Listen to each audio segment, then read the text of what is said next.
मी श्रद्धा टपाल. टिडवा न्यूज मध्ये आपलं हार्दिक स्वागत. चला पाहूयात आजच्या काही ठळक घडामोडी.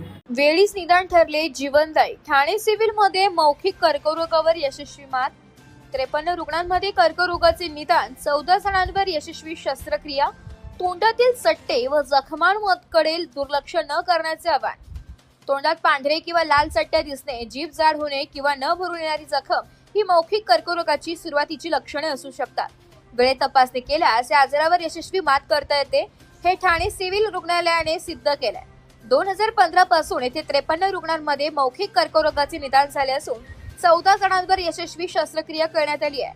ठाणे सिव्हिल रुग्णालयात मौखिक कर्करोग तपासणीसाठी आलेल्या 251 रुग्णांपैकी 209 रुग्णांमध्ये कर्करोगाचा संशय आढळला आहे.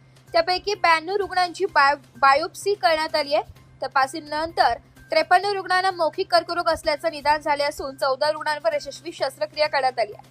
मुंबईतील 58 वर्षीय सरिता यांना जीभ जाड होणे आणि बोलताना त्रास होत होता. या खासगी रुग्णालयात तपासणी केल्यानंतर जिभेचा कर्करोग असल्याचं निदान आलं. उपचारासाठी मोठा खर्च सांगितल्याने त्यांनी ठाणे सिव्हिल रुग्णालयात उपचार घेतला. तसेच ठाण्यातील 70 वर्षीय शांताराम जाधव यांना अनेक वर्षांच्या तंबाखू सेवनामुळे जिभेचा कर्करोग झाला होता. सिव्हिल रुग्णालयात बायोप्सीद्वारे निदान झाल्यानंतर त्यांच्यावर जिल्हा शल्य चिकित्सक डॉक्टर कैलास पवार व अतिरिक्त जिल्हा शल्य चिकित्सक डॉक्टर धीरज महांगडे यांच्या मार्गदर्शनाखाली यशस्वी शस्त्रक्रिया करण्यात आली आहे. भारतामध्ये दरवर्षी सुमारे 1 लाख नवीन मौखिक कर्करोग रुग्ण आढळून येतात. तंबाखू, गुटखा, मावा आणि धूम्रपान हे या आजाराचे प्रमुख कारण मानले जाते. मात्र वेळेत निदान झाल्यास आणि योग्य उपचार मिळाल्यास या आजारावर यशस्वी मात करता येत असल्याची माहिती दंतशल्य चिकित्सक डॉक्टर अर्चना पवार यांनी दिली आहे.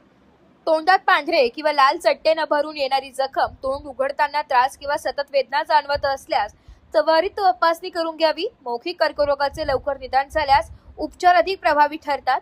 तोंडात कोणताही संशयास्पद बदल दिसल्यास नागरिकांनी ठाणे सिव्हिल रुग्णालयाच्या दंत विभागाशी संपर्क साधावा असे कैलास डॉक्टर पवार जिल्हा शल्य चिकित्सक ठाणे यांनी म्हटलंय. Bureau report, Titwala news, Titwala. आपण प्रत्येक वर्षी 31 मे हा दिवस तंबाखू विरोध दिवस म्हणून साजरा करतो भारतभर.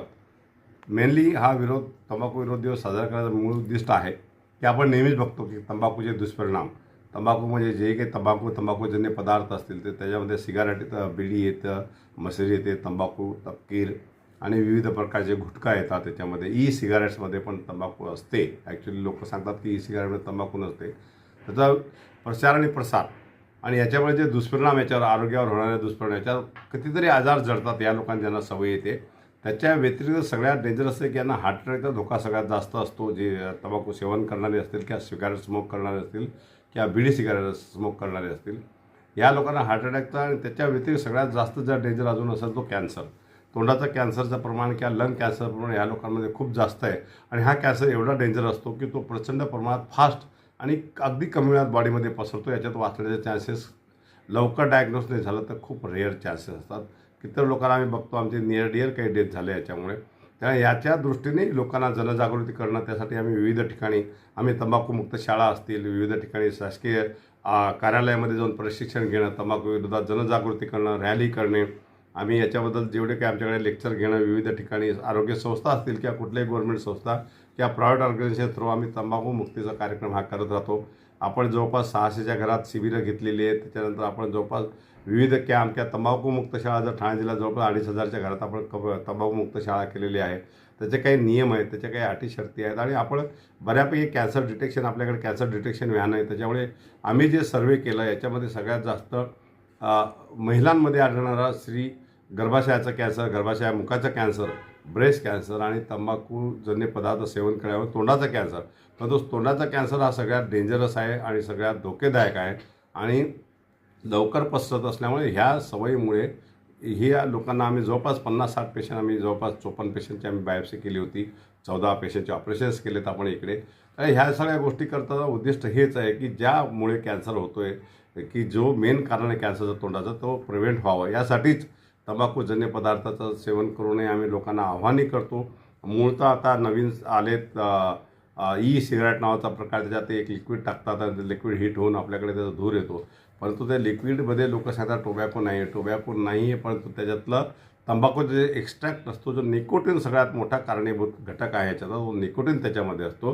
त्यामुळे मी ह्यासाठी धडपड ही आहे की जिल्हा ॲडमिनिस्ट्रेटर म्हणून आम्ही हेल्थचे सगळ्या दृष्टीने लोकांमध्ये जनजागृती करणे, जेवढं जास्तीत जास्त लोकांना तंबाखूमुक्त करता येईल तेवढे लोकांनी करणे. विविध शासकीय कार्यक्रमामध्ये आम्ही याची ओथ पण घ्यायला लावतो. अगदी मुख्यमंत्री साहेबांचे कार्यक्रम असतील किंवा बाकीचे कुठले आपल्या जिल्ह्याचे कार्यक्रम असतील त्याच्यावर तंबाखू विरुद्ध शपथ पण घ्यायला लावतो.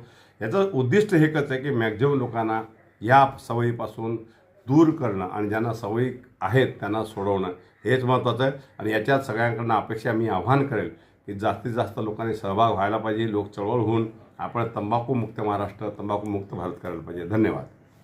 तर या होत्या आजच्या काही ठळक घडामोडी. उद्या पुन्हा भेटू याच ठिकाणी. धन्यवाद.